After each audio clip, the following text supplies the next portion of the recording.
نحمده ونصلي على رسوله الكريم اما بعد فاعوذ بالله من الشیطان الرجیم بسم اللہ الرحمن الرحیم یا ایھا الذین آمنوا کتب علیکم الصیام کما کتب علی الذین من قبلکم لعلکم تتقون قال النبی صلی اللہ علیہ وسلم الصوم لی وانا اجزی بہ وقال رسول اللہ صلی اللہ علیہ وسلم الصوم جنۃ رب اشرح لی صدری ویسر لی امری واحلل عقدۃ من لسانی یفقہوا قولی۔ رمضان المبارک کے بابرکت دن میں جو عمل بھی کیا جائے نفلوں کا ثواب فرضوں کے برابر، اور فرضوں کا ثواب جو ہے وہ 70 فرضوں کے برابر۔ اپنی تمام نمازیں جو قضا ہیں وہ ادا کریں، جتنے زکاتیں دینی ہیں یا صدقات نفلی دینے ہیں، یہی دن ہے جن میں کئی گنے کا ثواب وہاں اللہ پاک عطا فرمائے گا۔ زکوٰۃ دینی تو ہوتی ہے، جو جس میں زکوٰۃ دیتا ہے کئی گنے بڑھ جائے گی، ثواب بہت ہو جائے گا۔ آج ہمارا دل کر رہا تھا کہ قرآن مجید میں سے اس برکت مہینے کی برکت سے ایک واقعہ قارئین کی نظر کیا جائے کہ جس میں پاکستان ہندوستان سے پہلے انگریزوں کی فوج ہوا کرتی تھی، اور اس فوج میں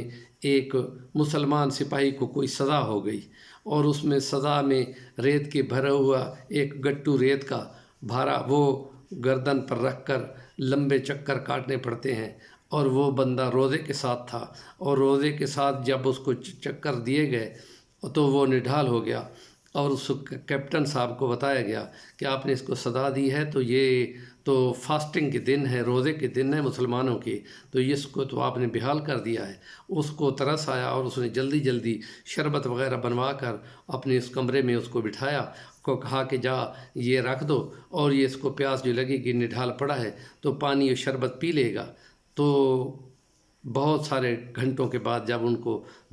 دیکھا گیا تو اس نے پانی کو ہاتھ بھی نہیں لگایا تھا، شربت کو ہاتھ بھی نہیں لگایا گیا، تو اس سے پوچھا گیا تو اس نے کہا بھائی میں روزے سے ہوں، اور روزہ جو ہے وہ شام کے سورج ڈھلنے کے بعد افطار کیا جاتا ہے، میں پہلے کھول نہیں سکتا۔ تو اس بات سے وہ اتنا متاثر ہوا انگریز کہ اس کو اسلام کا مطالعہ کرنا پڑا، اور جب جس نے مطالعہ کیا تو اس مطالعے میں اس کو معلوم ہوا کہ یہ قرآن وہی کتاب ہے جس کے تذکرے بائبل میں تورات میں موجود تھے، اور وہی پیغمبر ہے جس کے تذکرے حضرت عیسیٰ علیہ السلام نے کیے تھے۔ اس نے اسلام قبول کر لیا۔ جس وقت اس کو نے اسلام کو قبول کیا تو انگریز کی فوج میں اس بات کی اطلاع ہوئی تو اس کو فوراً سروس سے ڈسمس کر دیا گیا۔ تو اس وقت وہ علاقہ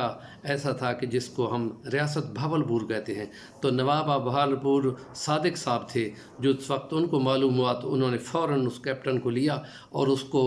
رینک بڑھا کر میجر کر دیا، اور کہا کہ میری فوج میں تم میجر کے رینک پہ ہو اور میری فوج کو سٹیبل کرو، اور وہ اس پہ لگ گئے اور بہت اچھے کر کے انہوں نے فوج کا ان کا انتظام سنبھالا اور وہیں سروس کرتے رہے۔ اور جس وقت وہ میجر صاحب فوت ہوئے تو نواب صادق صاحب مرحوم اتنے اچھے انسان تھے، اچھی خدمت کرنے والے انسانوں کی، وہ ہر صبح جا کر اس میجر صاحب نیو مسلم میجر صاحب کی قبر پر صبح فاتحہ پڑھتے تھے، جب تک وہ زندہ رہے ہر صبح جا کر اس کی فاتحہ پڑھتے تھے۔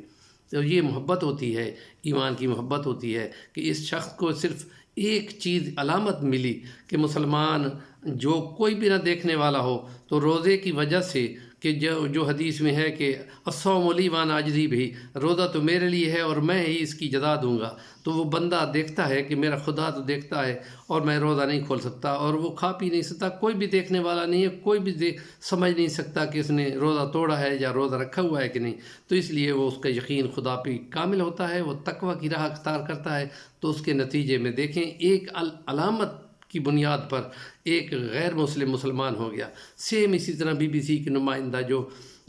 کابل میں پھنس گئی تھی اور وہ کیمرے لے کے جانے کی وجہ سے، اور ایوان رینڈلے، اور اس نے وہاں پر جو مسلمانوں نے طالبان نے وہاں ان کے ساتھ جو سلوک کیا وہ اتنا اچھا تھا کہ وہ اسے متاثر ہوئی، اور وہ اس کی حفاظت بھی کرتے رہتے تھے، اور اس کو انہوں نے پھر بعد میں رہا بھی کر دیا تھا۔ اس بات سے متاثر ہو کہ وہ بھی مسلمان ہوئی اور اس نے کلمہ پڑھا، اور بعد میں وہ واپس آ گئی ان کے تانوں سے تنگ آ کر لندن سے، اور اسلام آباد میں شفٹ ہو گئی۔ ایسے ہی عمل سے اگر ہم مسلمان عمل کرنے والے بنیں تو لوگوں کے دل بدلنے والے بن سکتے ہیں۔ ہماری اس بات کو آگے کنوے کریں۔ اللہ پاک آپ پر رحمت فرمائے۔ جو نیکی کی بات کو آگے بڑھاتا ہے